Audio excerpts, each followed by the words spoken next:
And I interrupt this programme to bring you some breaking news. So it's happened again. Motorcycle Armageddon Part 3. Well, what's happened this time, I hear you ask? Well, you've probably already seen the news by now, but this is the stark statement put out by the Blade Group about their Abingdon branch of selling Harley Davidson. Makes pretty grim reading, doesn't it? Now, on the Facebook page, the list of disgruntled, annoyed customers ventilating their fury was a very long one, which I won't show here, but a well-established group, Blade Group. They have multiple outlets in and around the Midlands area, but they're not the first, are they? By any chalk.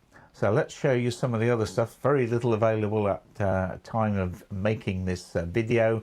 So first of all, there's a very succinct, let's just say, report from the Oxford Mail, and so the Facebook page, the Instagram page gives a little bit more detail.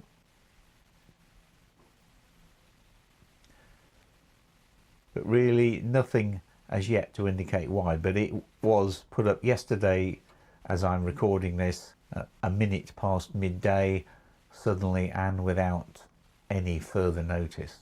So what is going on? Well, I've already done 2 videos on what's happening with the motorcycle industry in this country and elsewhere.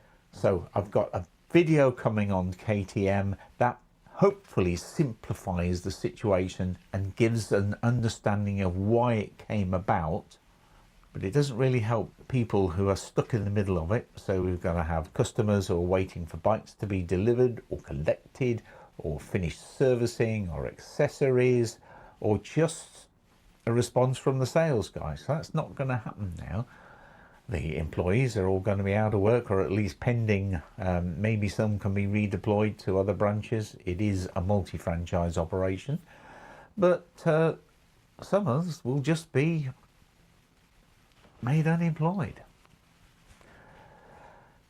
Well, what is going on? Well, we've already covered the situation, but it does seem, if we look back at the sales figures, that the motorcycle market is holding up fairly well, but the fall in sales is disproportionately in the larger market. And I can see if I can find the latest figures from the motorcycle industry.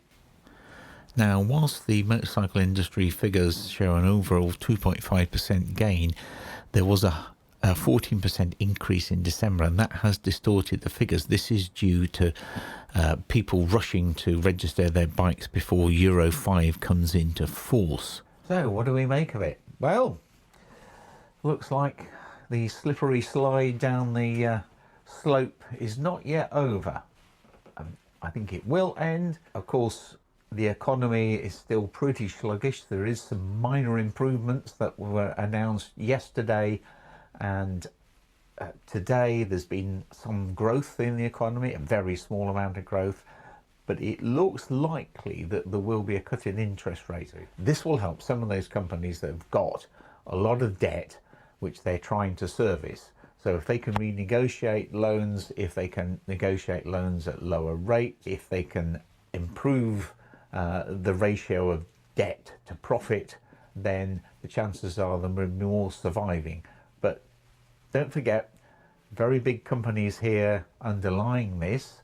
Some of the blame must go to the manufacturers, and as I probably said before, what's happening is that in many cases dealers are having to put stock on the showroom floor which they simply cannot sell, and then they're sat there for weeks, months, and then the dealer becomes responsible for them. They have to start selling them at a loss. That further exacerbates their problems with finance and cash flow, and before you know it, you're into big problems. Okay, so that's where we are. This very short video here. I'm going to follow up with a KTM video which goes into a little bit more detail, but also gives a reasonably convincing explanation of why these things are happening. But anyway, thanks for watching this news item. So don't forget to like, comment and subscribe. Thanks very much for watching, and I will see you in the next one. Bye for now.